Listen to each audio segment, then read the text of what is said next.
Todas as manhãs, seus níveis de cortisol aumentam em até 75% nos primeiros 30 minutos após você acordar. A maioria dos conselhos de saúde afirma que isso é ruim e recomenda baixar imediatamente com exercícios de respiração e suplementos. Mas esse pico faz parte de como o corpo usa gordura para energia. A questão não é suprimi-lo, mas parar de ir contra ele. Hoje, vamos explicar o que ocorre hormonalmente na primeira hora após acordar. Porque a baixa insulina, o aumento do cortisol e o hormônio do crescimento alto criam uma janela favorável e uma sequência matinal simples, com movimento leve e horário certo, permite que esse processo atue como planejado. Neste vídeo, vou explicar exatamente o protocolo de hidratação e movimento que transforma um pico hormonal temporário em um ataque direcionado às células de gordura visceral hoje. Vamos falar sobre essa resposta matinal mal compreendida. Ela é chamada de resposta do cortisol ao despertar. É um fenômeno bem documentado.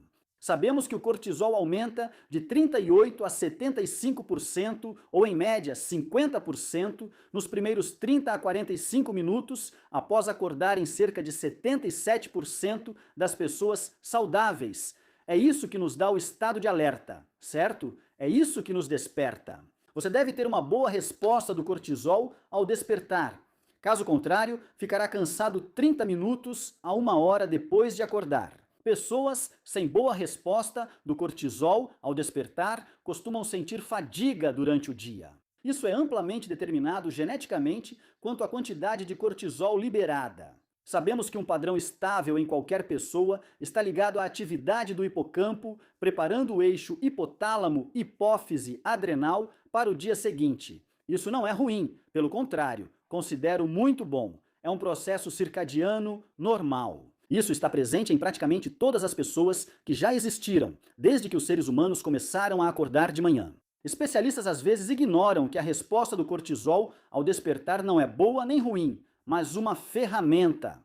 O importante é o ambiente. Está em jejum ou alimentado? Está ativo ou sedentário? Você está bem descansado ou com privação de sono? Uma nuance, sem exageros neste vídeo, é que pesquisas indicam que pessoas com maior reatividade do eixo HPA, ou seja, resposta de cortisol ao despertar mais forte, tendem a ter mais gordura abdominal em média. Então, pessoas que têm uma resposta de cortisol muito alta pela manhã tendem a ter mais gordura abdominal em média.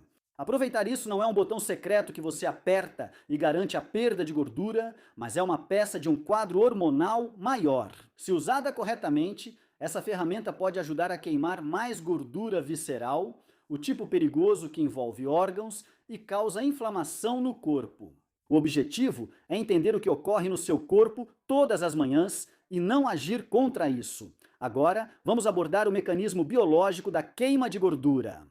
Estudo controlado em humanos mostrou que suprimir o aumento matinal do cortisol reduziu significativamente a liberação de ácidos graxos livres e glicerol do tecido adiposo. O cortisol tem papel importante na lipólise matinal, promovendo a quebra de gordura pela lipase hormônio sensível. Por que o jejum matinal é relevante? A insulina atinge seu nível mais baixo após o jejum noturno. Sua função principal é armazenar energia, interrompendo a queima de gordura. Então, a insulina baixa remove o sinal de parada na liberação de gordura. Agora, o hormônio do crescimento também está naturalmente elevado durante o jejum e o hormônio do crescimento tem efeito anticatabólico. Então, ele exerce efeitos anticatabólicos ou efeitos protetores sobre seus músculos e tecido ósseo. O cortisol também está aumentando pela manhã ao mesmo tempo. O cortisol envia um sinal lipolítico para mobilizar ácidos graxos. Agora, se o cortisol está aumentando sem o hormônio do crescimento e em um estado de insulina alta, então temos a degradação do massa magra, degradação dos músculos e ossos. Se o cortisol aumenta, a insulina está baixa e o hormônio do crescimento está alto, este último protege a massa magra e o tecido muscular, enquanto o cortisol ativa a queima de gordura. Assim, ocorre uma combinação positiva. insulina baixa, hormônio do crescimento e cortisol elevados. Isso descreve um ambiente hormonal favorável à queima de gordura, onde o hormônio do crescimento atenua parcialmente os efeitos catabólicos do cortisol sobre o tecido magro. Assim, você preserva o músculo magro e queima gordura. Essa janela é única porque é o único momento do dia em que essas três condições se alinham naturalmente. Comer mais tarde aumenta a insulina e interrompe esse processo. Vale destacar que a mobilização dos ácidos graxos, a lipólise, é o primeiro passo. Esses ácidos graxos precisam ser usados ou oxidados para resultar em perda de gordura. Para isso, o movimento é essencial. Agora, vamos falar sobre a janela de otimização matinal. É importante se expor à luz. A luz do sol da manhã, dentro dos primeiros 30 a 60 minutos após acordar, ancora o relógio circadiano e apoia o ritmo natural do cortisol, em vez de interrompê-lo. A exposição à luz durante essa janela apoia a resposta de cortisol ao despertar funcionando como deveria, o que faz parte de trabalhar com esse ritmo natural em vez de ir contra ele.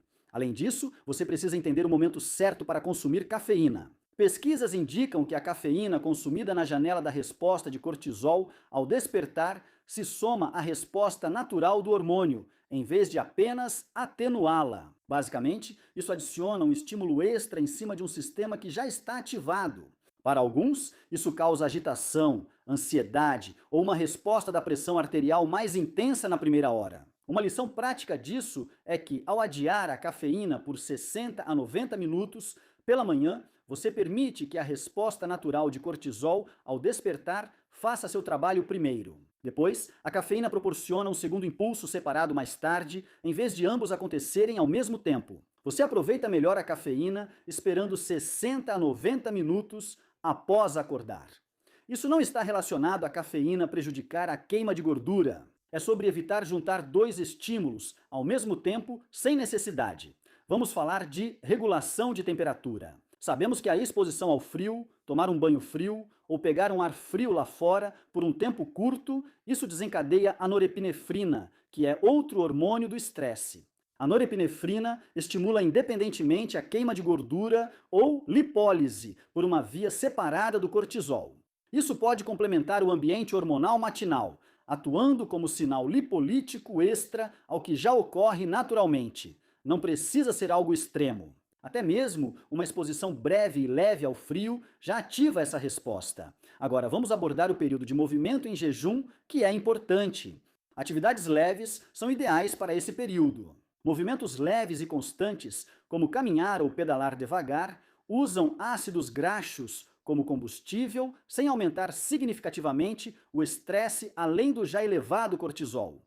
Esse é o passo da oxidação, que utiliza os ácidos graxos da lipólise e realmente os queima, em vez de deixá-los recircular ou serem armazenados de novo. Agora, o treino de alta intensidade em jejum, durante um período em que o cortisol já está elevado devido à resposta de cortisol ao despertar, adiciona outro estímulo significativo de aumento de cortisol em um sistema que já está ativo. Isso pode não ser o melhor para a maioria das pessoas. O cortisol é catabólico para proteínas musculares. Já o hormônio do crescimento protege um pouco. Acrescentar um treino intenso a uma janela em que o cortisol já está elevado é algo sobre o qual devemos ter cautela, especialmente para quem já está sob um estresse significativo na vida. Isso não quer dizer nunca treinar em jejum, mas sim ajustar a intensidade ao que o ambiente hormonal tolera. Vamos falar de uma estrutura simples. Nos 60 minutos após acordar, exponha-se à luz, hidrate-se e faça movimentos leves, como caminhar, alongar ou pedalar suavemente. Certifique-se de usar uma boa bebida eletrolítica sem açúcar, ou apenas um pouco de sal não refinado, como Redmond's Real Salt. Pegue uma pitada e coloque na língua, ou coloque uma pitada no dedo e depois na língua, e então beba água. Esse sal vai ajudar a equilibrar os níveis de cortisol. Adie a cafeína até depois desse período. Então, após 60 a 90 minutos, você pode tomar cafeína. Nos primeiros 60 minutos, use chás de ervas ou outra bebida quente, como água morna com limão. O calor vai realmente ativar o seu nervo vago, o que vai ajudar a te acalmar e também vai melhorar a motilidade intestinal. Assim você terá boas evacuações e eliminará todas as toxinas consumidas no dia anterior. Adie o treino intenso para mais tarde, pelo menos, sabe, 1 ou 2 horas depois de acordar, ou você pode, obviamente, fazer isso mais tarde naquele dia. Mantenha a primeira hora concentrada no ritmo hormonal, sem acrescentar estímulos. Agora, vamos discutir como quebrar o jejum sem reverter o processo. Aqui está a composição da sua refeição para quebrar o jejum. Sabemos que um café da manhã rico em carboidratos aumenta a insulina rapidamente. E a insulina, novamente, é o sinal de parada para a oxidação de gordura. Ela não permite queimar gordura. Então, um grande pico de insulina pela manhã vai interromper o processo que foi construído durante toda a noite e até aquele momento. Proteína e gordura saudável devem compor a primeira refeição. Isso modera a insulina, permitindo que a queima de gordura continue por mais tempo pela manhã ou sempre que você decidir quebrar o jejum. Se você está fazendo jejum intermitente e, digamos, quebra o jejum ao meio-dia, 1 hora, 2 horas, comer proteína e gordura primeiro permite que você quebre o jejum, mas mantenha seu açúcar no sangue e insulina realmente estáveis. Carboidratos não são proibidos, apenas não são o primeiro nem o único macronutriente da sua primeira refeição. Coma de 30 a 50 gramas de proteína de alta qualidade por refeição. Esse é o objetivo em todas as refeições. Ingerir 30 a 50 gramas ou mais de proteína. Você também pode comer frutas e vegetais coloridos, mas coma a fruta ou o amido, como batata doce ou pão de fermentação natural, por exemplo, no final da refeição. Qualquer coisa com muitos carboidratos, frutas, amidos, coma no final da refeição. Sempre proteína, gordura e fibras primeiro. Essa é a sua regra. Sempre coma sua proteína, sua gordura e sua fibra primeiro. Agora, quando você faz sua primeira refeição, algumas pessoas se sentem melhor comendo cedo, enquanto outras preferem comer mais tarde e quebrar o jejum no meio do dia. Você pode testar o que funciona melhor para você ou alternar conforme sua rotina e observar como se sente. Agora, vamos abordar o apoio à recuperação das adrenais. A resposta de cortisol ao despertar reflete a produção diária das adrenais. Por isso, apoiar os nutrientes envolvidos é essencial para a sustentabilidade. Meu principal nutriente para as adrenais é o magnésio, que apoia o eixo HPA. Ele ajuda a regular o sinal natural do hormônio liberador de cortisol, que estimula a produção de cortisol. Vitamina C é muito usada pelas glândulas adrenais na produção de cortisol. Vitaminas do complexo B são cofatores na síntese dos hormônios adrenais. E também sódio e potássio de qualidade, que são fundamentais. Eles apoiam a sinalização celular envolvida na resposta ao estresse. Isso é particularmente importante se você estiver fazendo exercícios em jejum pela manhã. Certifique-se de consumir sódio e potássio. Então recomendo um bom multivitamínico com vitaminas B metiladas, vitamina C e magnésio. Você encontra tudo isso em um multivitamínico de qualidade. Um bom pó de eletrólitos, como o Relite da Redmond, também é útil para muitas pessoas. E muitas pessoas se dão bem com níveis mais altos de magnésio, tomando cerca de 200 a 400 miligramas extras de glicinato de magnésio e ou magnésio L-treonato. Eu tomo uma combinação desses. Isso pode ajudar a acalmar o cérebro e melhorar o equilíbrio do cortisol. Então, pessoalmente, eu uso Core Nutrients como multivitamínico. Muito bom, com ótima dosagem de vitaminas do complexo B metiladas, melhores formas de vitaminas e minerais quelados, além de carbonos bioativos, ácidos fúlvicos e úmicos que facilitam a absorção celular. Eu também uso o Relite da Redmond, que é uma ótima fórmula de eletrólitos sem açúcar e tem as formas mais absorvíveis de eletrólitos, feita com Redmond's Real Salt. Então, ele tem minerais traço por ser um sal não refinado de Utah. Deixarei os links na descrição para você ver. Agora, vamos falar sobre o longo prazo. É muito importante lembrar que a redução de gordura visceral a longo prazo vem da consistência desse ritmo hormonal. Acordar no mesmo horário, se expor à luz da manhã e repetir o mesmo padrão diariamente. Isso não substitui o equilíbrio calórico, o sono de qualidade ou o controle do estresse. É uma forma de estruturar a manhã para que a sua fisiologia natural não trabalhe contra si mesma. Você pode usar essa resposta do cortisol ao despertar para ajudar a queimar mais dessa gordura visceral perigosa, mais gordura em geral, e também para te dar clareza mental e o estado de alerta necessários para ter um desempenho em alto nível. Então, o objetivo aqui não é produzir mais cortisol ou forçar nada, é parar de atrapalhar um processo que já acontece todas as manhãs e você pode usá-lo a seu favor se der os estímulos certos. Luz, movimento e timing tornam isso útil, não neutro. Agora vou responder suas perguntas. Primeira pergunta: níveis altos de cortisol pela manhã aumentam o açúcar no sangue nesse período? Sim, essa é uma ótima pergunta. O cortisol é um glicocorticoide. Então, a função dele é quebrar o glicogênio do fígado e dos músculos e transformá-lo em glicose no sangue. Portanto, ele vai aumentar o seu açúcar no sangue. Quem tem uma resposta do cortisol ao despertar mais elevada apresenta níveis mais altos de açúcar no sangue pela manhã. Chamamos isso de fenômeno do amanhecer, quando o açúcar no sangue está mais alto de manhã do que no restante do dia. Esse aumento não é patológico. Se ele diminuir ao longo do dia e sua insulina em jejum ficar entre 1 e 6, você continua metabolicamente saudável. Se o nível de insulina em jejum for 3, que é saudável, mas o açúcar no sangue matinal estiver em 110 ou 105, isso indica resposta elevada do cortisol ao despertar, mas não significa que você seja pré-diabético. Na verdade, você tem boa sensibilidade à insulina, só está mobilizando mais glicose no sangue devido ao cortisol elevado, que aumenta a quebra de glicogênio. Isso também pode indicar outros problemas, como apneia ou má qualidade do sono, que precisam ser tratados. Sempre que alguém tem açúcar alto no sangue ao acordar, mesmo seguindo minhas orientações, quero descartar a apneia do sono ou distúrbios respiratórios do sono. Isso é importante. Próxima pergunta. É mesmo necessário consumir 30 gramas de proteína na primeira hora para reduzir o cortisol ou é possível jejuar de manhã? Essa dúvida é comum e ouço com frequência.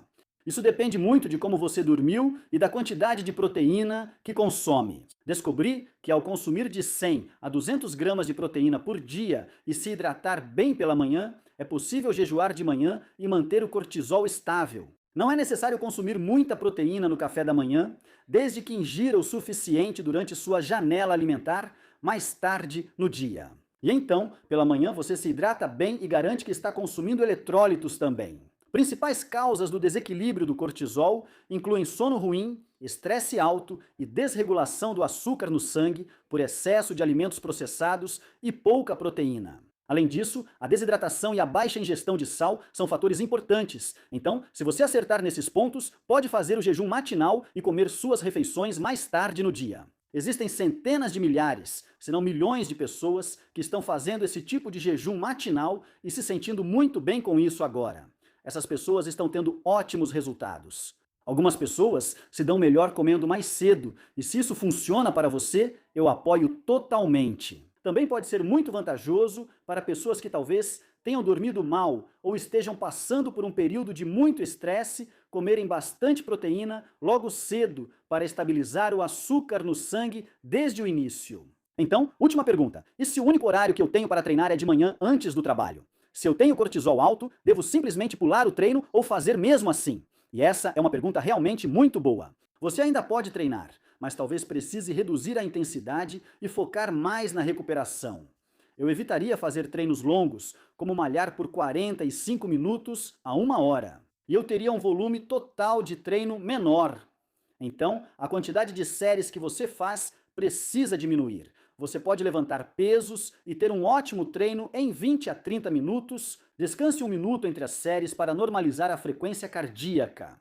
Evite aulas de alta intensidade que não sejam personalizadas. Concentre-se em treinar bem, descansando entre as séries e permitindo que a frequência cardíaca normalize. Dessa forma, você ainda consegue estimular o crescimento muscular, mas sem sobrecarregar seu sistema cardiovascular ou sua resposta ao estresse. Além disso, é importante não treinar intensamente todos os dias. Faça isso dia sim, dia não, certo? Então, descanse um dia após um treino intenso. Nos dias de descanso, priorize atividades leves e respiração profunda. Se possível, vá para a natureza e tome sol pela manhã para equilibrar o cortisol. Então, é importante perceber que a primeira hora do seu dia é hormonalmente diferente de qualquer outra hora, e isso acontece independentemente de você planejar ou não. Para isso, basta exposição adequada à luz, movimento leve, café um pouco mais tarde e café da manhã que mantenha o progresso. Se gostou, veja meu guia rápido de 7 dias para queima de gordura na descrição. Curta o vídeo se mudou sua visão sobre manhãs. Inscreva-se para não perder novidades e comente abaixo. Como costuma ser sua primeira hora ao acordar? Conte sua rotina matinal. Compartilhe este vídeo com alguém que você conhece e com quem se importa. Até o próximo vídeo de treinamento. Fique com Deus!